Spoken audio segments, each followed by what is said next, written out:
गजाननं प्रसिद्धिसिद्धिदायकं वरप्रदं विनायकम्। ॐ अच्युतं केशवं रामनारायणं कृष्णदामोदरं वासुदेवं हरिं श्रीधरं माधवं गोपिकावल्लभं जानकीनायकं श्रीरामचन्द्रं भजे। ॐ नमो भगवते वासुदेवाय।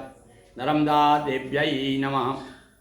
प्रिय सज्जनों, आयाति की कथा हमने प्रसंग आपको विगत दिवस सुनाया।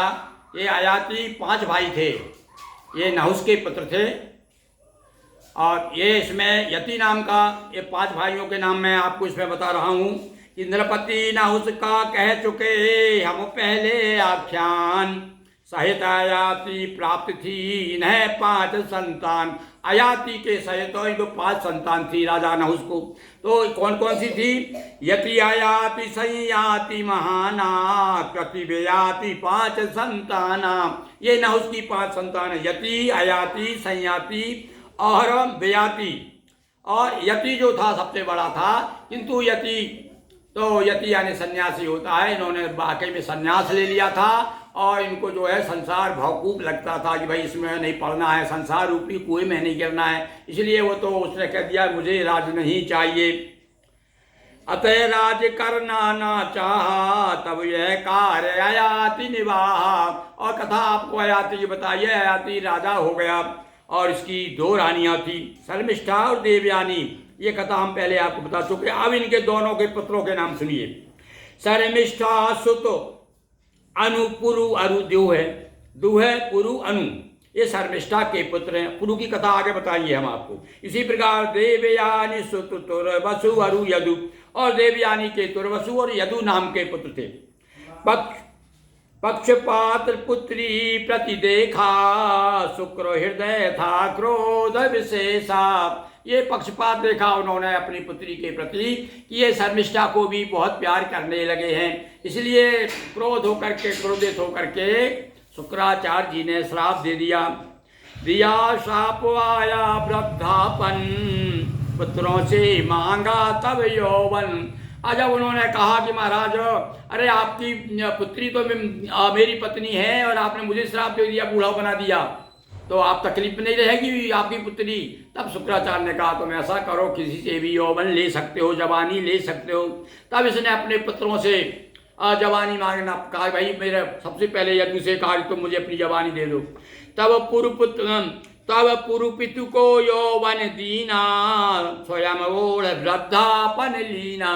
पुरु नाम का जो पुत्र था और बाकी पुत्रों ने तो मना कर दिया, और जब इनसे कहा तो ये जरा आज्ञाकारी पुत्र था, जैसे परशुराम जी थे।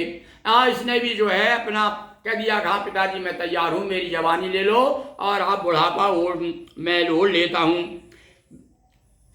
वर्ष अनेक विषय रस लीना हुई न तृप्ति सत्य तब चीना।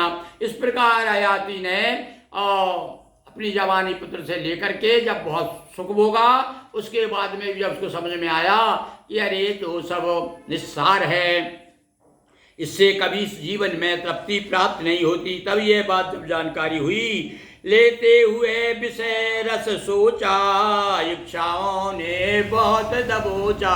अरे मैं तो कामनाओं के वशीभूत हो गया था। बाद में आदमी ठोकर लगने के बाद तो समझता है, और बुढ़ापे में ही तो आदमी को समझ में आता है कि जो कुछ उसने जवानी में और उस समय कहा कहते ना कि भैया जो है आदमी अंधा हो जाता है युवावस्था में, उसे ज्ञान नहीं होता। ज्ञान तो धीरे धीरे जब समझ में आता है तो फिर क्या किया इसने, कभी शांत ना होने वाली भौतिक इच्छाएं बलशाली। अंत में उसे सही ज्ञान हुआ। अरे बोले भौतिक इच्छाएं, भौतिक वासनाएं कभी ये तो ऐसी है, लोगों ने तो ऐसा कहा जिस प्रकार से अग्नि में घी डालते जाओ तो लो बढ़ती है, इसी प्रकार से जितनी इच्छाएं पूरी करते जाओगे तो एक के बाद एक नई नई इच्छाएं आपको पैदा होती जाएंगी। अतः त्यागना है इच्छाएं करूं शिथिल सारी आशाएं। ऐसा आदमी यदि मन में विचार करे, ये शिक्षा हम सब लोगों के लिए भी है कि हम लोग बार बार इसी बात को विचार करते रहें तो निश्चित एक दिन स्थिति बन जाएगी कि हम भी उस स्टेज पर पहुंच सकते हैं। अतः त्यागना है इच्छाएं करूं शिथिल सारी आशाएं। वापस किया पुत्र को यौवन भाई अब देखो कौन सी प्रक्रिया थी भगवान जाने। उस समय तो ऋषि मुनि थे और उस समय तो मंत्र विज्ञान चलता था। तो वापिस जवानी फिर से अपने पुत्र को वापिस कर दी और ध्यान लगाया हरि में जावन। वन में जा करके भगवान का भजन करने लगे राजा आयाति। शिक्षा मिली आयाति से धन यौवन निस्सार। सुनिए इन पंक्तियों को फिर से, बड़े काम की पंक्तियां हैं। क्या शिक्षा मिलती है आयाति से हमें? शिक्षा मिली आयाति से धन यौवन निस्सार। इस असार संसार में हरि भक्ति सार। बोलिए कृष्णचंद्र की जय, उमापति महादेव की जय, नर्मदा मैया जी की जय। हर हर महादेव शंभो। दोस्तों वीडियो को लाइक शेयर कर चैनल को सब्सक्राइब करें। बहुत बहुत धन्यवाद।